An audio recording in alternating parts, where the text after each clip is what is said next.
Rainy ডেতে না মাদের সবচেয়ে বড় টেনশন হয় সকালবেলা উঠে আমি বৃষ্টি পাবো কি পাবো না। তার মধ্যে যদি আমি আমার মেয়েকে স্কুলে না পাঠাতে পারি, আমার মেয়ে তো সমস্ত দিন ভীষণ চালাবে। আমি বাবা ভয়ে ভয়ে ব্রেকফাস্ট আমি বানিয়ে ফেলেছি, খুব সিম্পল। ব্রেড বাটার করে দিয়েছি, সসেজ করে দিয়েছি, সসেজ ভেজে দিয়েছি, আর তোমার একটু স্যালাড মানে শসা গাজর কেটে দিয়েছি। আর ওদিকে কালকে যে কেকটা বানিয়েছিলাম সেই কেকটা। আমিও চা নিয়ে বসে পড়লাম। আমাকে ভাস্কর বলল, প্লিজ এই বৃষ্টিতে পাঠিও না, এত মেঘ ডাকছে, এই ভিজে টিজে গেলে পরীক্ষার সামনে আবার অসুস্থ হবে।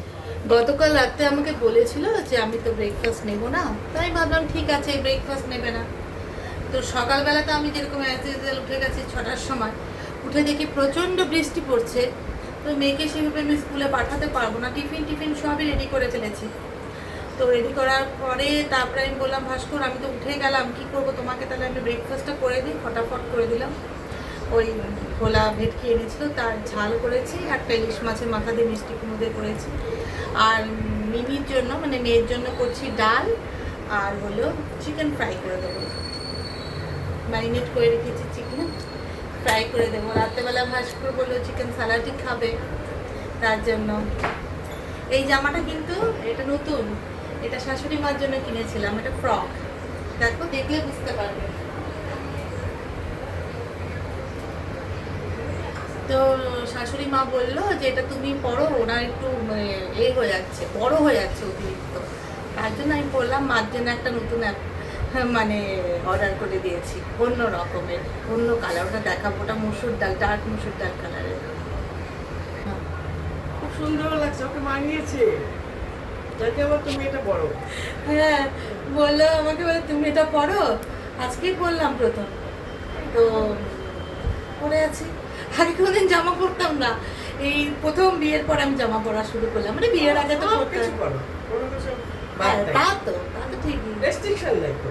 না রেস্ট্রিকশন তো নেই, আমাদের বাড়িতে তো কোনো রেস্ট্রিকশনই নেই। আমার মানে সবাই সব কিছুই পড়তে পারে, এত সবাই বলে, কিন্তু আমি নিজেই পড়ি না। এই যে চিকেন ফ্রাইটা করে নিলাম, এই চিকেন আজকে আমি বাচ্চাদের জন্য তো কিছু করিনি, ভোলা ভেটকি ওরা খাবে না। চিকেন ফ্রাইটা করলাম, বাচ্চারা খেয়ে নেবে। মা এখন জামা কাপড়গুলো নিয়ে বসেছে, কিছু জামা কাপড় শুকিয়েছে, কিছু জামা কাপড় শুকায়নি, এদিক ওদিক মেলে দেওয়া হচ্ছে। আজকে মেয়ে স্কুলে যেতে পারেনি, মুডটা একটু অফ, কিন্তু ঠাকুর পূজা ওই দিয়ে দিয়েছে। বসে এখন ভাত খাবে, তার আগে একটা কি দেখছে বসে বসে। এই আমাদের এই ছোট্ট বেলকানিতে জামা কাপড় মানে শোকানো যে কি পরিমাণ চ্যালেঞ্জ। যারা এরকম বেলকানি আছে তারা টের পাবে। বড় বড় বেলকানি হলে অসুবিধা নেই। অল্প চিকেন আমি ঢুকিয়ে রাখলাম রাতের জন্য, একটু নিশ্চিন্ত চিকেনটা ফ্রাই করে দিলেই হয়ে যাবে।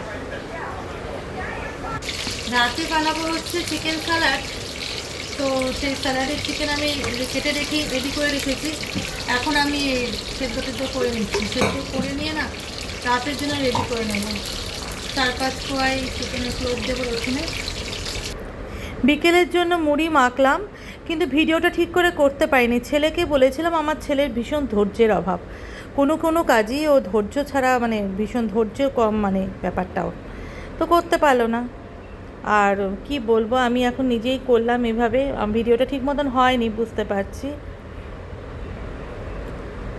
চানাচুর, মুড়ি আর পেঁয়াজ, লঙ্কা, সর্ষের তেল দিয়ে মেখে নিলাম, আর একটু দুধ চা করে নিয়েছি। একদম নির্ঘাত, সবার গ্যাস অ্যাসিড সবই হবে, তো করলাম, তবু ইচ্ছা করছে। এরকম বর্ষাকালে আমার এগুলো খেতে খুব ভালো লাগে। ছোটোবেলায় আলিপুরদুয়ারে খেতাম তো, আমার মা আবার একটু বাটার গরম করে চিনি দিয়ে মুড়ি মেখে দিত, ওটাও আমি ভীষণ ভালোবাসি খেতে। কিন্তু এত একসাথে তো করা যায় না, মানে তাই আমি আজকে এটা করলাম। এই চানাচুরটা খুব ভালো খেতে, গ্রিন প্যাকেটের চানাচুরটা। আর তোমাদের বলেছিলাম না আমি এই চিকেন স্যালাড ভাস্করকে করে দেব। চিকেন স্যালাডটা করলাম, একটু মাস্টার্ড সস দিয়েছি, নর্মাল দই, মাস্টার্ড সস, নানা রকম সবজি, দেখেই বুঝতে পারছো খুব সিম্পল। তোমরা সবাই ভালো থেকো, আবার তোমাদের সাথে গল্প হবে আমার।